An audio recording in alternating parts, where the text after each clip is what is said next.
चलिए जय हिंद दोस्तों। आज हम लोग भोजन के जो अवयव होते हैं या हम लोग खाद्य पदार्थ जो खाते हैं उसके जो अवयव होते हैं उनके बारे में पढ़ेंगे कि भाई ये अवयव होते क्या है, कैसे काम करते हैं, क्या है नहीं है, ये सारे दुनियादारी। देखिए, सब जानते हैं कि हम लोग खाना खाते हैं। खाना के रूप में चावल, दाल, सब्जी, रोटी और चावल का ही रूप बदल बदल के हम लोग उससे तस्मै बना लेते हैं दूध डाल के। जैसे गेहूं से आटा बना करके उसको मशीन में पीस करके आटा बना करके बहुत सारे विभिन्न व्यंजन खाते। सारे व्यंजन खाते, व्यंजन कितने भी खाए हम लोग केवल 4-5 प्रकार ही चीज ही अंदर खा सकते, इससे ज्यादा नहीं खाएंगे। क्योंकि संसार में हर एक पोषक जितने भी खाद्य पदार्थ है उन सब में इतने ही विद्यमान है, जो जितने पोषक तत्व है उससे ज्यादा हम ना बढ़ा सकते हैं ना घटा सकते हैं। अब जरा देख लेते हैं हम लोग कि भोजन के रूप में प्रतिदिन, प्रतिदिन का अर्थ होता है सब दिन, प्रत्येक दिन विभिन्न प्रकार के व्यंजन खाते हैं। कभी हम लोग चावल दाल, ठीक है ना, चावल दाल सब्जी, इसके बाद आम का अचार चटनी दुनियादारी मिला के खा लेते हैं। फिर किसी दिन चावल दाल सब्जी, फिर भुजिया उजिया बहुत सारे, फिर दही वगैरह, अचार हो, ये सब खाते हैं। अचार भी खाना चाहिए, दही भी खाना, खट्टा भी खाना चाहिए, मीठा भी खाना चाहिए। सब चीज की जरूरत है, सारे चीजें की जरूरत हमारे शरीर को पड़ते हैं। तो इसलिए सब चीज, हर एक जितने भी खाद्य पदार्थ है, जिन पदार्थों को हम भोजन के रूप में खा जाते हैं उन्हें ही खाद्य पदार्थ कहते हैं। देखिए, जिन पदार्थ भोजन के रूप में जिसको हम लोग जिन चीजों को खाते हैं उन्हें ही खाद्य पदार्थ कहते हैं। तो जब भी पूछे कि भोजन के रूप में हम जिसको खाते हैं उसे क्या कहते हैं, तो खाद्य पदार्थ। जिनको भी हम खाते उसे खाद्य पदार्थ कहते हैं, याद रहे। जिन चीज को हम लोग भोजन के रूप में खाते हैं उन्हें खाद्य पदार्थ कहते हैं। जिसको भी खाएं खाद्य पदार्थ हो गया। अब खाद्य पदार्थ दो तरह से प्राप्त होते हैं, जंतु से भी प्राप्त होते हैं और पौधों से भी प्राप्त होते हैं। तो जंतु से क्या मिलते हैं, पौधों से क्या मिलते हैं, वे सारे भी देख लेंगे। तो ये खाद्य पदार्थ हुए। अब खाद्य पदार्थ में भोजन के अवयव होते हैं जो शरीर के वृद्धि विकास, कोशिका की मरम्मत, शरीर के वृद्धि विकास के लिए कोशिका कहीं टूट फूट गई उसकी मरम्मत, सेल अगर नुकसान होता है उसकी मरम्मत, एवं शरीर को स्वस्थ बनाए के लिए, बीमार ना हम पड़े, इसको भी बनाए रखने के लिए आवश्यक होते हैं जो पोषक, जो चीजें, उन्हें पोषक तत्व। तो जरा देखिए, खाद्य पदार्थ में भोजन के अवयव होते हैं जो शरीर के वृद्धि विकास, कोशिका की मरम्मत एवं शरीर को स्वस्थ रखने के लिए आवश्यक होते हैं, उन्हें ही हम पोषक तत्व कहते हैं। ये याद रहे कि शरीर के वृद्धि विकास, इन सब के लिए जो तत्व उपलब्ध होते हैं उन्हें पोषक तत्व कहते हैं। अब ये पोषक तत्व क्या क्या है, तो कार्बोहाइड्रेट, प्रोटीन, वसा, खनिज लवण, विभिन्न प्रकार के विटामिन, विटामिन बहुत सारा है और विटामिन के एक विशेष समूह को कॉम्प्लेक्स कहते हैं। जब हम लोग दवा खाना जाते हैं तो विटामिन का जो चीज, तो कॉम्प्लेक्स ना देते हैं हम लोग को। विटामिन जो पीने के लिए देते हैं, बहुत सारे विटामिन की अगर कमी होती है तो डॉक्टर लोग कॉम्प्लेक्स लिखते हैं जो हम लोग पीते हैं। कैल्शियम, आयरन, ये सारे चीज के लवण हम लोग खाते हैं। शरीर के ऊर्जा प्राप्ति के लिए शरीर को क्या मिलना चाहिए, तो भोजन। जब भी हम लोग से पूछे कि भोजन क्यों करते हैं, तो ऊर्जा प्राप्ति के लिए करते हैं, बट जीने के लिए नहीं, ये याद रहे। कोई बोल दे क्यों करते हैं, तो ऊर्जा प्राप्ति के लिए।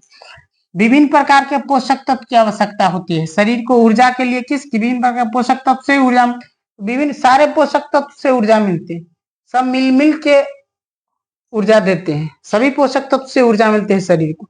तो जब ऊर्जा मिलते है, ऊर्जा ऐसे अधिक मिलने वाले ऊर्जा जो है ना, वो कार्बोहाइड्रेट और वसा है। इससे सबसे ज्यादा तो कार्बोहाइड्रेट और वसा को ऊर्जा देने वाले पोषक तत्व कहा जाते हैं। कार्बोहाइड्रेट और वसा को क्या कहते हैं, ऊर्जा देने वाले। जब भी पूछे अगर ऑब्जेक्टिव में ऐसा है कि ऊर्जा देने वाले पोषक तत्व कौन से है या कौन है, तो ओनली फॉर कार्बोहाइड्रेट।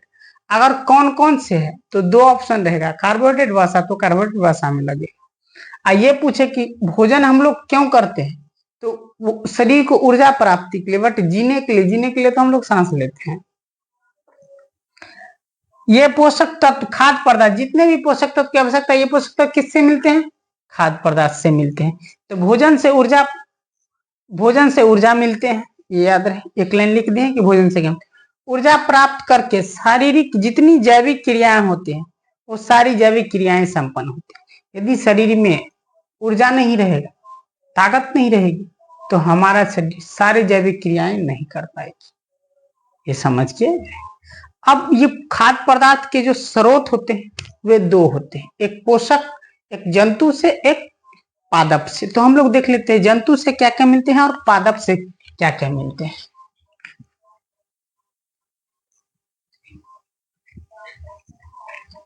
इसके बाद सारे के काम कार्य पढ़ेंगे, किसका क्या कार्य है नहीं है, ये सारे।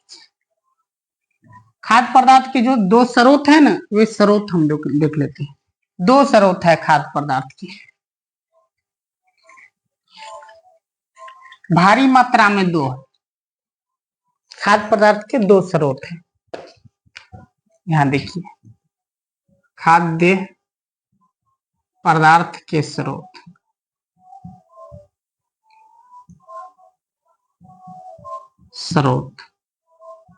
कौन कौन से हैं तो जरा एक लिखिए पादप, और एक होता है जंतु। पादप से क्या मिलते हैं?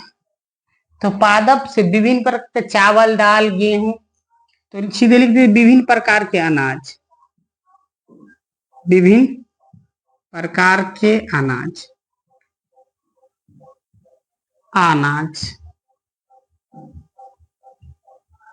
ठीक, अनाज। इसके बाद फल हो गया, विभिन्न प्रकार के फल। अभी नहीं कि सेब अलग लिखे, अमरूद अलग लिखे, आम अलग लिखे, केला अलग लिखे, अनार अलग लिखे, नहीं, फल लिख दिए, हो गए विभिन्न प्रकार के अनाज, फल। इसके बाद विभिन्न प्रकार के दाल मिलते हैं, सब्जी मिलते हैं, इत्यादि बहुत सारे चीजें मिलते हैं पादप से।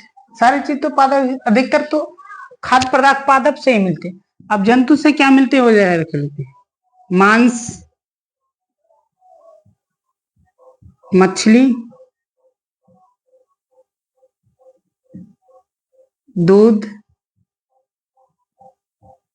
अंडा, मांस, मछली, दूध, अंडा, शहद, और कोई चीज है? मांस, मछली, अंडा, दूध। अब देखिए, मांस अगर आप लोग बकरी का खाइए या अभी मुर्गा उर्गा का मिलता है उसका खाइए, या बकरी, मांस ही कहलाया। मछली, तो मछली, अब देखिए कोई पूछ देगा कि मछली का कौन सा भाग हम खा जाते हैं, तो मांसल भाग खाते हैं। उसका जो अस्थियां, कांटा जो होता है ना, वो उसकी अस्थियां हो, जैसे हम लोग का शरीर के अंदर अस्थियां है, तो उसके भी शरीर के अंदर अस्थियां। तो पढ़ाएंगे, जैव विविधता एक चैप्टर पढ़ा रहे हैं, जीवों का वर्गीकरण पढ़ा रहे हैं, उसी वर्गीकरण पढ़ाएंगे कि मछली भी हम लोग का ही जाति का है। ये नहीं कि हम लोग, देखिए जाति, यहाँ जो व्यवस्था है ना, सामाजिक व्यवस्था, जाति, ये डोम, दुसाध, हलकोर, चमार, ब्राह्मण, राजपूत, ये सब घृणा पैदा करने वाला है। ये व्यवस्था समाज के कुछ खराबे हैं। ऐसे सामाजिक शास्त्र क्या है, जिस दिन जाएंगे सामाजिक शास्त्र पढ़ाएंगे उस दिन ये पढ़ाएंगे जाति व्यवस्था कितनी अच्छी और कितनी बुरी है।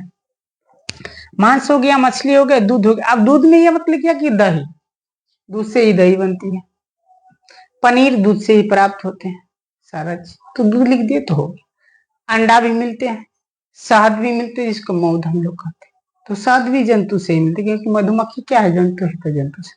तो ये सारी चीजें, विभिन्न प्रकार के अनाज, चावल, दाल, गेहूं, इसके बाद बहुत सारा सब्जियां, सारा चीज पौधे से ही मिलते हैं, हर एक चीज पौधा से मिलती है। तो हम लोग कहीं ना कहीं इंडिपेंडेंट रूप से, डिपेंड अपने पर नहीं, किसी पर डिपेंड नहीं है हम लोग, किसी के यानी कि स्वतः डिपेंड नहीं है, किसी न किसी पे डिपेंड है, इंडिपेंडेंट है, किसी न किसी पे डिपेंड रहते हैं, किसी पर आस उससे वो देने वाले स्रोत। तो हम लोग का भोजन जो देता है ना, वो भोजन जो है ना पेड़ पौधे देता है। ये नहीं कि भोजन हम लोग को माता पिता खिलाते, भोजन पेड़ पौधे, माता पिता तो एक क्या खाना है नहीं खाना है एक परवरिश के रूप में देता है, परवरिश के रूप में वो परवरिश करते हैं।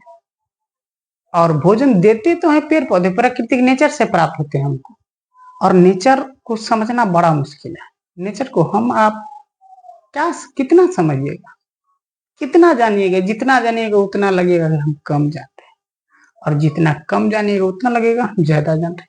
तो बेहतर यही है कि हर समय ये मन बना के रहिए कि हम विद्यार्थी हैं, सीखते रहेंगे। कभी मत किसी को ये गुरूर हो कि हम फलामे विषय के टीचर है या फलामे विषय के प्रोफेसर है, ये सब नहीं होना चाहिए। ये सब कहना मूर्खता की बात है, ये सब नहीं होना चाहिए। अब ये सारे होगी, ये समझ गए। अब कार्बोहाइड्रेट जो है ना, कार्बोहाइड्रेट पढ़ेंगे, फिर प्रोटीन पढ़ेंगे, सारी चीज को पढ़ते चलेंगे। तो कार्बोहाइड्रेट जरा देख लेते हैं, एक काम करते हैं, ये सारे कार्बोहाइड्रेट को देख लेते हैं, इसके बाद एक एक करके हम लोग पढ़ते चले। तो कार्बोहाइड्रेट को हम लोग पढ़ते हैं। अब देखिए ये किस विषय से है, तो जरा देख लीजिए।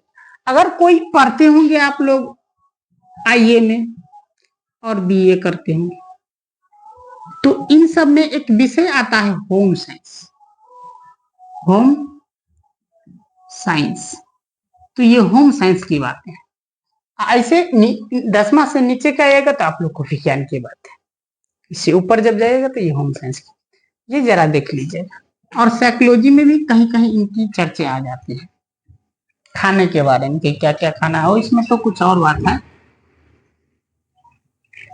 साइकोलॉजी भी पढ़ेंगे, ऐसा नहीं कि नहीं, पर वो भी पढ़ेंगे। अब जरा देख लेते हैं हम लोग कार्बोहाइड्रेट के बारे में। तो कार्बोहाइड्रेट क्या करते हैं ये सारे समझ गए। किसी तरह की अगर कोई दिक्कत हो तो बस आप लोग कमेंट में बताइएगा, और अच्छे तरीका से पूछने का तरीका भी अच्छा हो, बोलने का शैली भी अच्छा हो, लिखने की तजुर्बाएं भी अच्छा हो। ये सारे बौखलाने वाले बात मत बोलिएगा, क्योंकि ये सब कर से क्या फायदा होगा, क्योंकि वैसा को हम देख नहीं, उस वैसे पर हम ध्यान नहीं देंगे। जो अच्छी बातें रहेंगी उन्हीं पर हम ध्यान देंगे, जो अच्छे चीज पूछे रहेंगे उन्हीं पर। बौखलाने वाले बात लिख के क्या फायदा होने वाला, कुछ नहीं। तो ये सारे बात। अब देखिए कार्बोहाइड्रेट देख लेते हैं हम लोग। कार्बोहाइड्रेट इसका क्या काम है।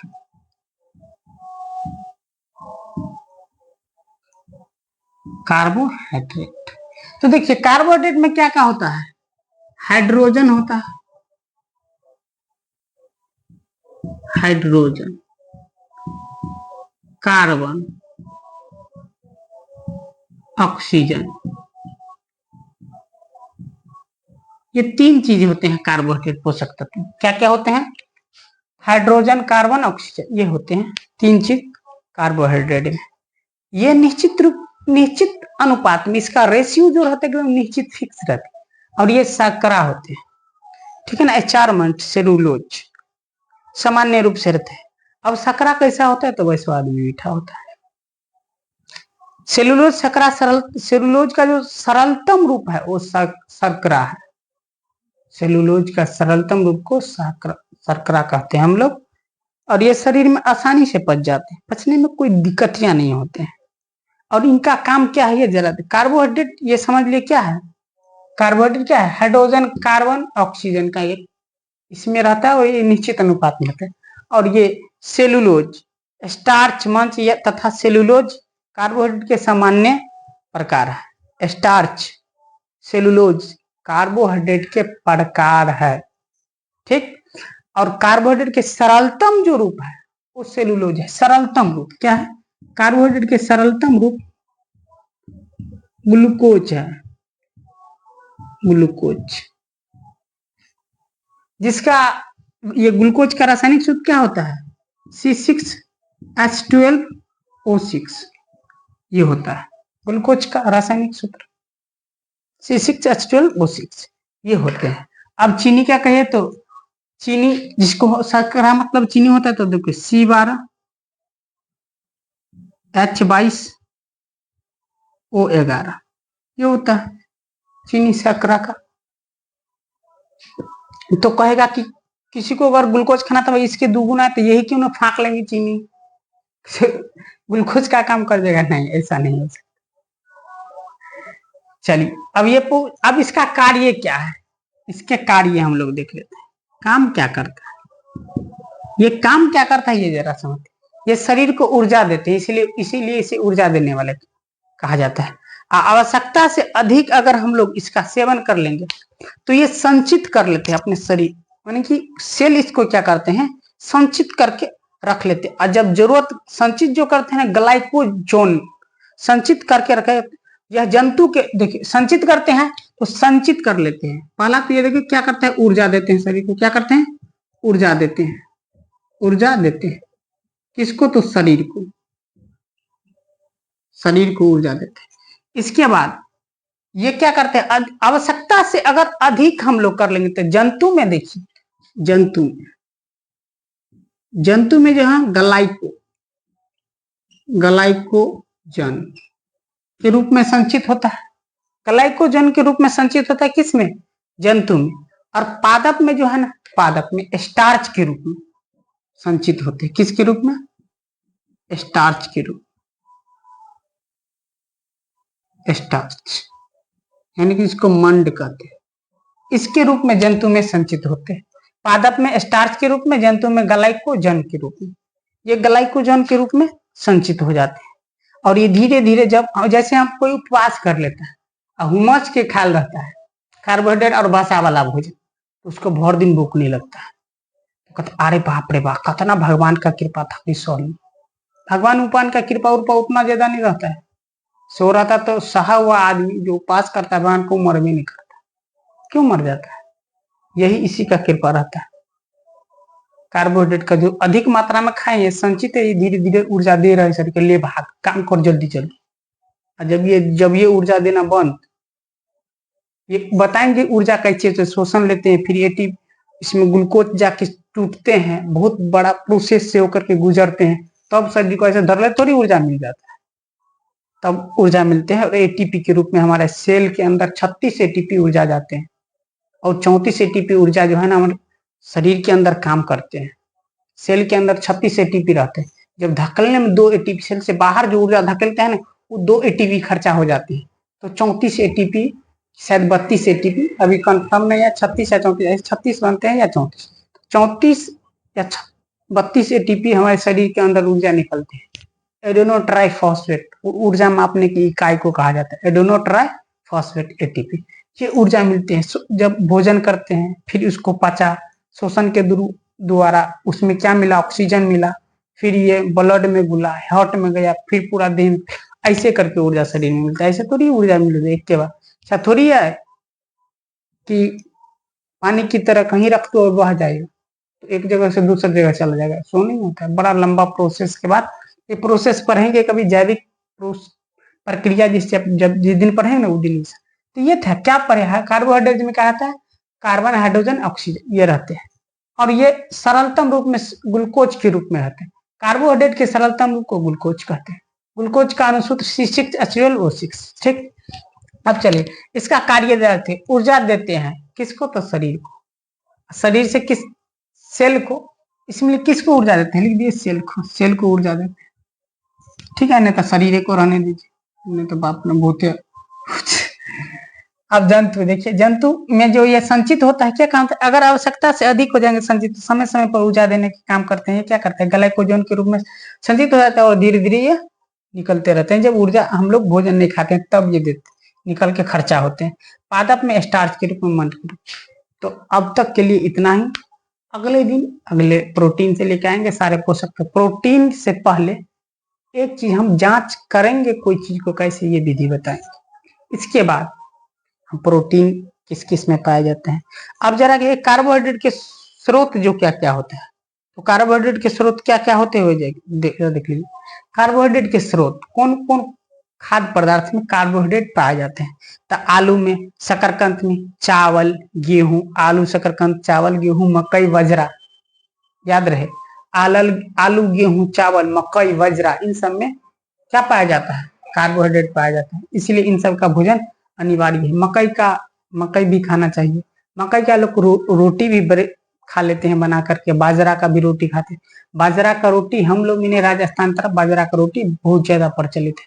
हम लोग जिस क्षेत्र में, उस क्षेत्र का नाम है, उस राज्य का नाम है बिहार, और जिस जिला में, उस जिला का नाम है मधुबनी। और जिस प्रांत, जिस क्षेत्र में पारंपरिक रूप से, ऐतिहासिक रूप से यदि देखा जाए तो हम लोग मिथिला क्षेत्र में रहते हैं। और मिथिला में भोजन 56 प्रकार के भोग लोग खाते हैं, विभिन्न प्रकार के तरुआ, अनेक